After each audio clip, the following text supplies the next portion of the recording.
यो नमः ओं श्री महागणाधिपतये नमः। वंदे भारते जगदाता विधाता वंदे लक्ष्मीकांता कृष्णदृश्य विश्वेश वंदे पार्वती वल्लभा परमेश विनाश యుక్తి శక్తి రక్తి ముక్తిని మేము వేడెదన్ 8-3-2026 ఆదివారము రాశి చక్రము గ్రహస్థితులు గోచార ఫలితములు. తొలుత మేషరాశి. ఈ రాశి వారికి లగ్న ఫలము ఉదయం 9:18 నుంచి 10:18 వరకు బాగుంది. వీరికి నక్షత్ర బలము మధ్యాహ్నం 1:30 నుండి బాగుంది. గురుఫలము బాగుంది. శరీర కష్టము తప్పదు. కలత్ర సంతోషము సుఖము భార్యాభర్తల అన్యోన్యత కలదు. వ్యాపారంలో లాభము, విందు భోజనాలు, శుభకార్యాలకు వెళ్ళుట, మంచి పనులు చేస్తారు. వృషభరాశి. ఈ రాశి వారికి లగ్న బలము 11:18 నుండి 12:18 వరకు బాగుంది.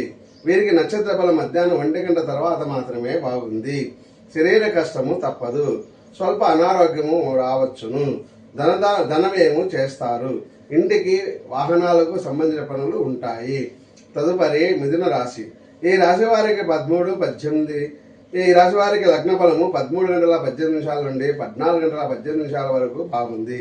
వీరికి నక్షత్ర బలము మధ్యాహ్నం 1 గంట వరకు మాత్రమే బాగుంది. శుభకార్యములకు వెళ్ళుట, విందు భోజనాలు చేయుట, ఉద్యోగంలో శుభవార్తలు వినుట, వ్యాపారంలో లాభం గడించుట, బంధుమిత్రుల కలయిక, వాహనాలు కొనుట, స్థలము కొనుట, ఇల్లు కొనుట, ధనధాన్య కనుక వస్తు వాహనాలు కొనుట లేదా అమ్ముట జరగవచ్చును. బంధుమిత్రులతో సంభాషణలు చేస్తారు. తదుపరి కర్కాటక రాశి.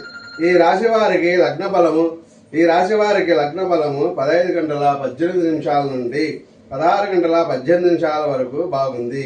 వీరికి నక్షత్ర బలము మధ్యాహ్నం 1 గంట తర్వాత బాగుంది.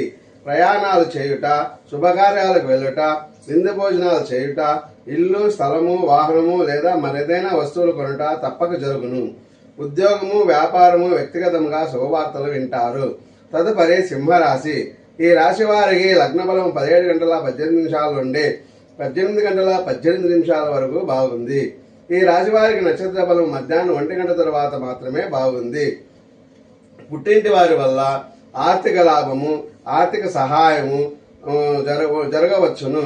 లాటరీలు, జూదము, షేర్స్లో లాభాలు ఉండవచ్చును. నీచార్జన, నీచతనము కలగవచ్చును. దైవ దర్శనము కలదు. దానము, ధర్మాలు చేస్తారు. పూర్వజన్మ పుణ్యము కలదు. తదుపరి కన్యారాశి. ఈ రాశి వారికి లగ్న బలము 19:18 నుండి 20:18 వరకు బాగుంది. వీరికి నక్షత్ర బలము మధ్యాహ్నం 1 గంట వరకే బాగుంది.